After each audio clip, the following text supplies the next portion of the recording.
Reddit might be the most anonymous social media platform with people hiding behind random usernames, but that usually means people are more likely to open up and share some absolute financial horror stories. Let's jump right into it. We plan on one big, unnecessary, non-emergency home renovation/upgrade per year. A few years ago, we decided our project was to concrete our driveway from the gravel and mostly weed monstrosity it was. I can't remember exactly, but I want to say it was $12,000. Oof.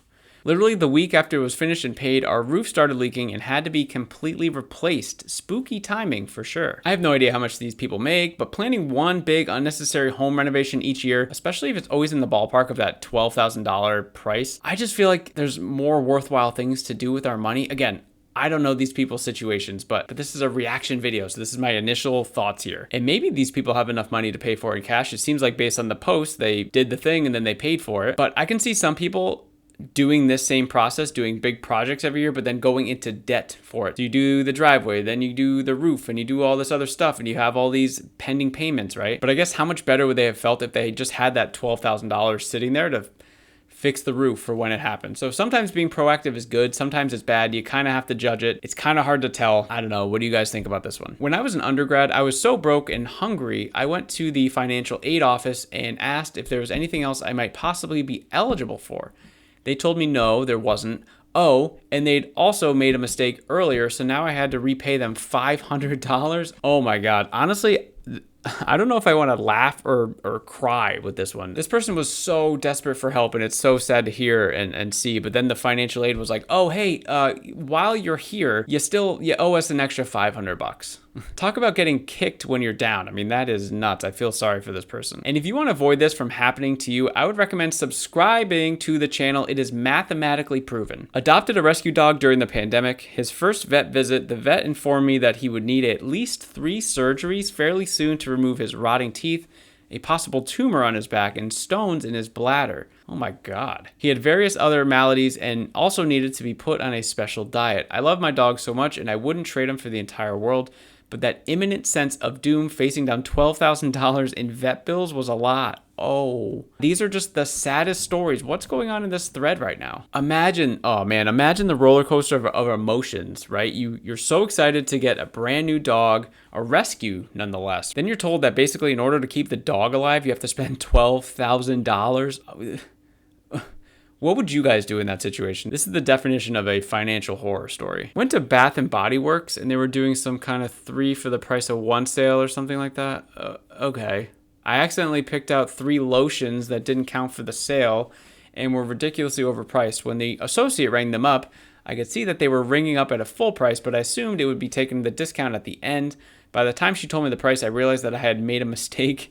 I was too embarrassed to say anything at the register and ended up paying like $70 for fucking lotion. Sorry for swearing. They put it in the post. I had to say it. I was so incredibly mad at myself and had planned on taking them back, but chickened out. I know it's stupid to not speak up, but I'm extremely shy and struggle in unexpected situations like that. Okay.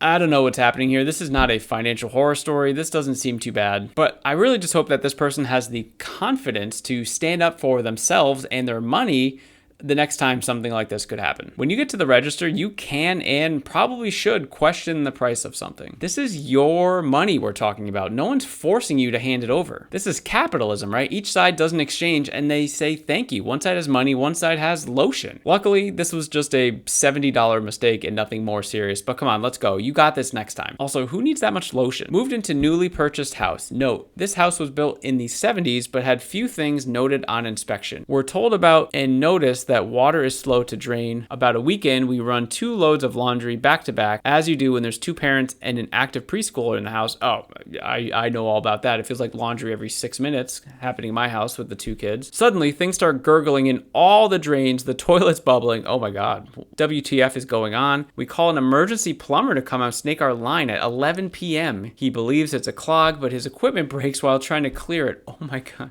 Long story short, some idiot many years ago planted a tree in the front yard right over where the house sewer runs out to the city line. The tree was now 60 feet tall and the roots had braided around the PVC sewer pipe and pinched it off. Fixing it involved several days of multiple plumbers, a backhoe, digging up our front yard, tree removal, no sewer access in the house, and rejected claims from home warranty. Total $10,000. Oh my God.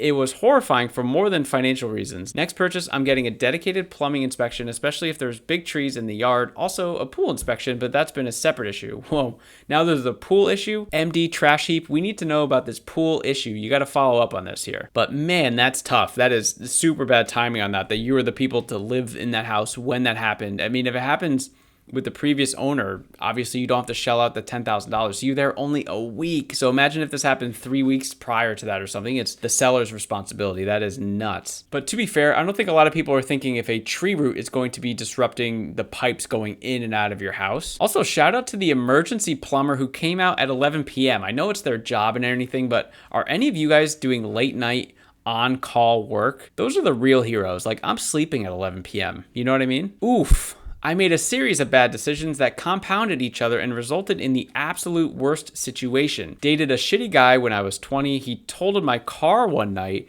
Insurance covered what I still owed on it, but not enough for something else.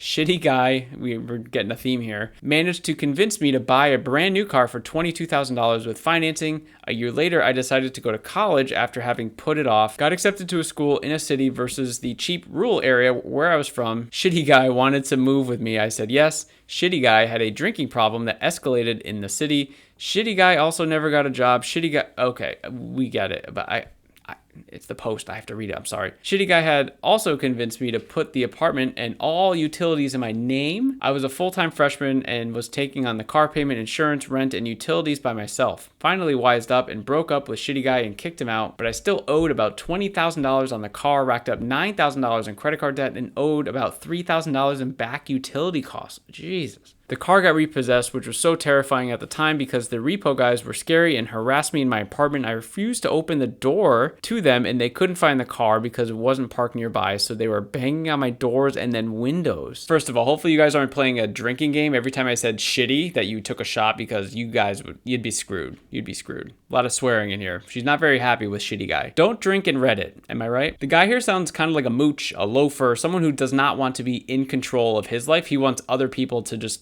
give him stuff. This is basically the Bath and Body Works story, but just on steroids. She could have said no at any time here to any one of these requests, I guess we'll call them. And for how angry that post was, I'm assuming that she knows that that's probably what should have happened. Also, those repo people do not mess around. They will do the job by any means necessary. Oh, I have one. Well, actually quite a few, but this is my spookiest. Ghost emoji, cat emoji. 6 weeks after my wedding and honeymoon, I was in an at-fault car accident, not malicious or careless. It was a freak accident that is apparently common on that specific turn, but I was ultimately at fault. I realized then that my car insurance had recently lapsed, so I had to buy a new used car during the early COVID car crisis, pay my traffic ticket and towing fees, and cut a check to the owner of the other vehicle for more than the value of the car.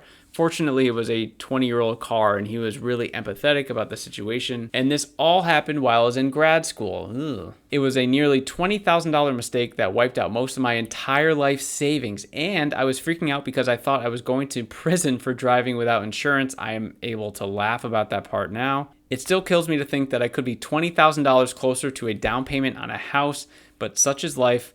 Learn from me and auto-enroll in your insurance payments, clown emoji. Well, I'm glad everyone was okay in the car crash, but wow, $20,000 that set you back? This story just got progressively worse and worse. Like, for one, it probably doesn't get to that point if they're up to date on their insurance. I know that that was a simple mistake that happened, but at least you had the savings for do it and didn't have to go into a massive amount of debt to be able to pay off these things. And yeah, unfortunately, you just got to get back on the grind and start saving more money, but you know that. I wanted to take driver's ed with everyone else in high school at 14. 14? When did that change? My God, they're just letting anyone drive these days. But wasn't allowed to until my senior year at 18. Oh. I got my permit, but couldn't afford a car, and non-driver's insurance was steep. Finally took driving classes my senior year of college. Oh, wow. And was super excited to drive. I thought, oh, I'll have a job soon enough so I can spend $5,000 on a Volkswagen. I thought it was a great deal because prices were still high thanks to COVID. I was so excited and skipped the pre-purchase inspection. Not having a license may have also influenced that decision. The seller actually drove me to the bank to take out the cash. Anyway, I immediately learned why people always recommend a pre-purchase inspection. The state inspection that I expected to cost $30 ended up draining about $700 thanks to the car having two wrong sized tires and another tire with a nail in it. The car ended up having a bad oil leak and was totaled 1 year and 3 months after purchase. I put like $5,000 into fixing that thing. Wait, two wrong sized tires? Does that mean it was just like bumping all around the road? But okay, you spent $5,000 on the car. Seems like a good price. But then again, maybe that's why it was $5,000. I had all these problems with it. Also, the fact that the previous owner was like, yeah, no, I'm going to drive you to the bank as fast as possible, right? Because they're probably like, wow, I got to get this car off my hands. I got to unload it on some other person here. I don't know. Let me ask you guys, what's the lowest price you would pay for a car? What about the lowest price you would pay to like the video? Guys, it's free. Just do it. Or you can just, I don't know, check out this next Reddit reaction video right over here somewhere.